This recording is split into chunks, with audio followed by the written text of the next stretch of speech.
I spoke with a group of students who survived this deadly massacre. They are dealing with a whole lot of emotions, which now includes anger, after learning the FBI did not follow through with a crucial tip that could have prevented this tragedy from happening in the first place. The winds and the rain are actually more fierce than appear on camera because we're getting blocked by a building. You can imagine standing right out there by the water. The boat just got pounded by the heavy winds and the storm surge. Take a look at this boat right here behind me.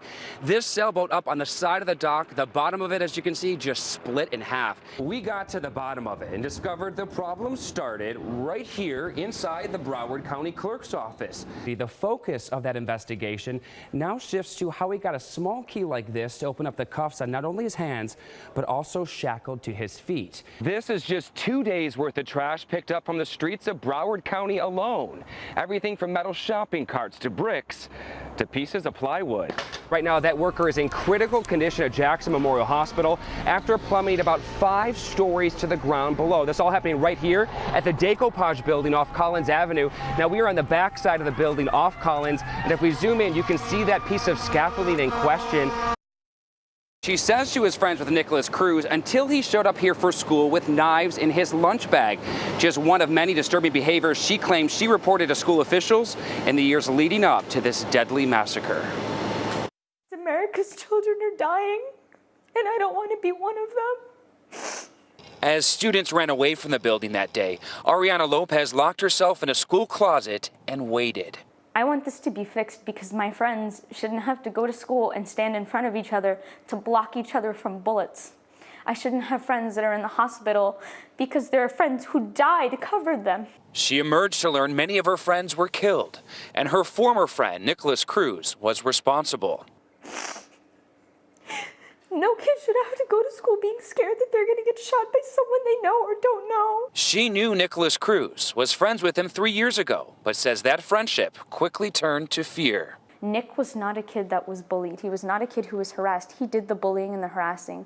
He instilled fear in innocent people for fun.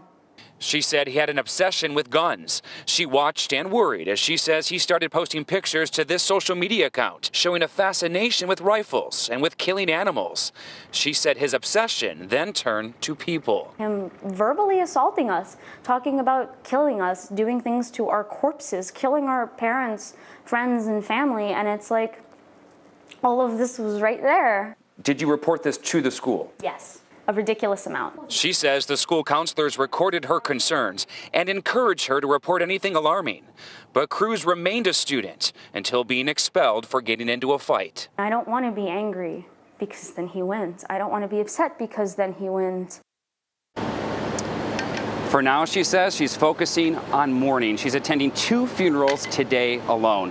Now, we reach out to the schools to find out what happened to those reports. We haven't received a response yet. They're telling us they're getting a high volume of calls from the media, and they will respond to us as soon as they can. Live in Parkland tonight, Dan Krauth, NBC 6 News. Paramedics aren't responding to as many overdoses as this time last year, but they are using more of a life-saving drug to revive patients. Car 94 to Miami, show me responding with Rescue 1. Miami paramedics don't leave without it. We're finding a lot of the patients are very close to just going into cardiac arrest. The life-saving drug called naloxone, better known as Narcan, can help reverse an overdose. There was pockets here that I would get 3-4 patients at a time.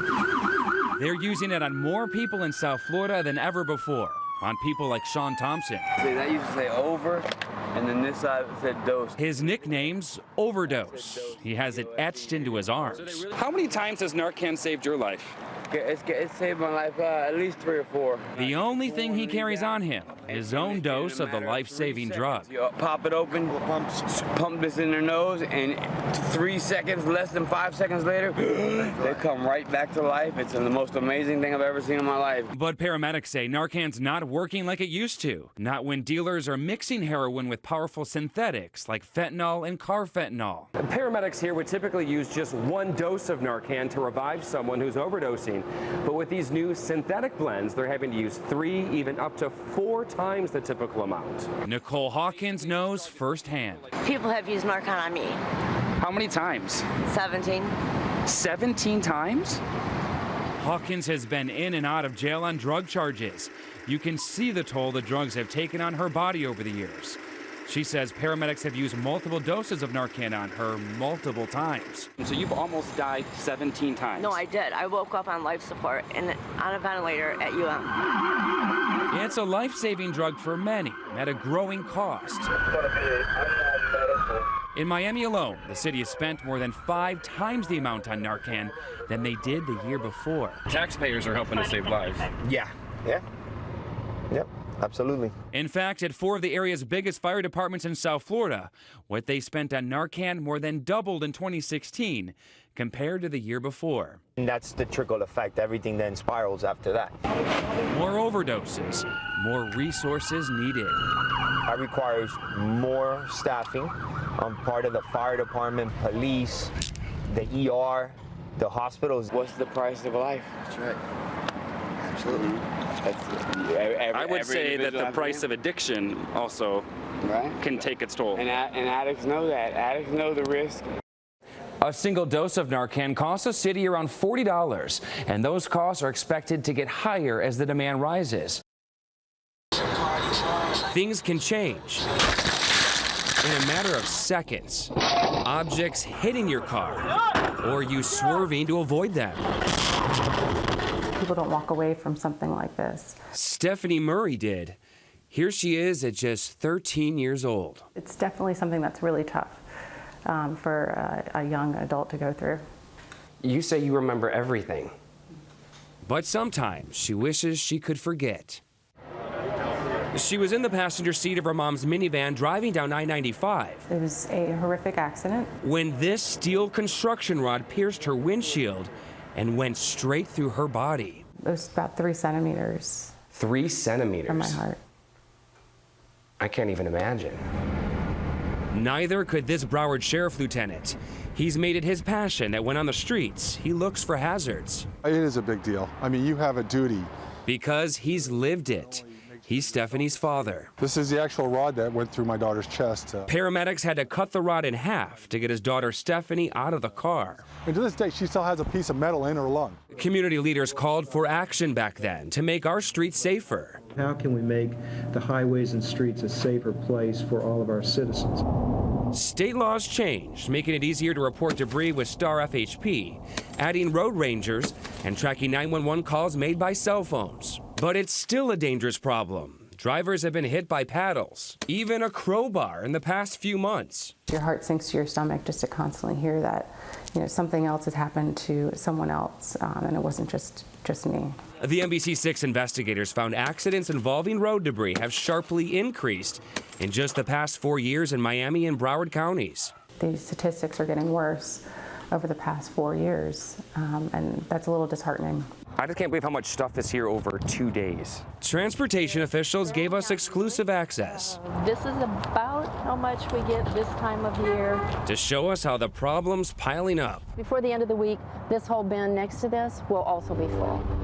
Workers pick all of this up from the roads every day. We've got 4 crews a day, every day, that's out picking up debris.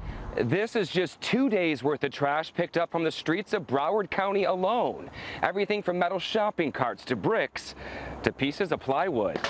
It's a big, big problem. How much trash do you find here in 1 year? In Broward County alone, over 11,000 tons. More than 11,000 tons. Right. And remember, this is just one county. While workers here do their part. At the police training course, you can learn what to do when behind the wheel. There's debris. There's debris. I've got to do something. I've got to look up. Every second counts to make a safe decision. A new study shows close to 40% of all deaths happened when a driver swerved to avoid a crash. Sometimes, it's better to drive straight ahead. When you're going fast like that, maybe you're just going to have to drive right through it depending on what the object is. That's what all the studies show, that sometimes it's safer just to hit the object than swerve around it. Stephanie hopes it's a situation you won't run into if drivers tie down objects like this. You could be part of the problem, but we all can be part of the solution. She considers herself lucky. She lived to get married and has 2 little girls of her own, but still lives with the trauma of what happened. Every little milestone in my life, I've always looked back and said, I could never, I might have not have been here.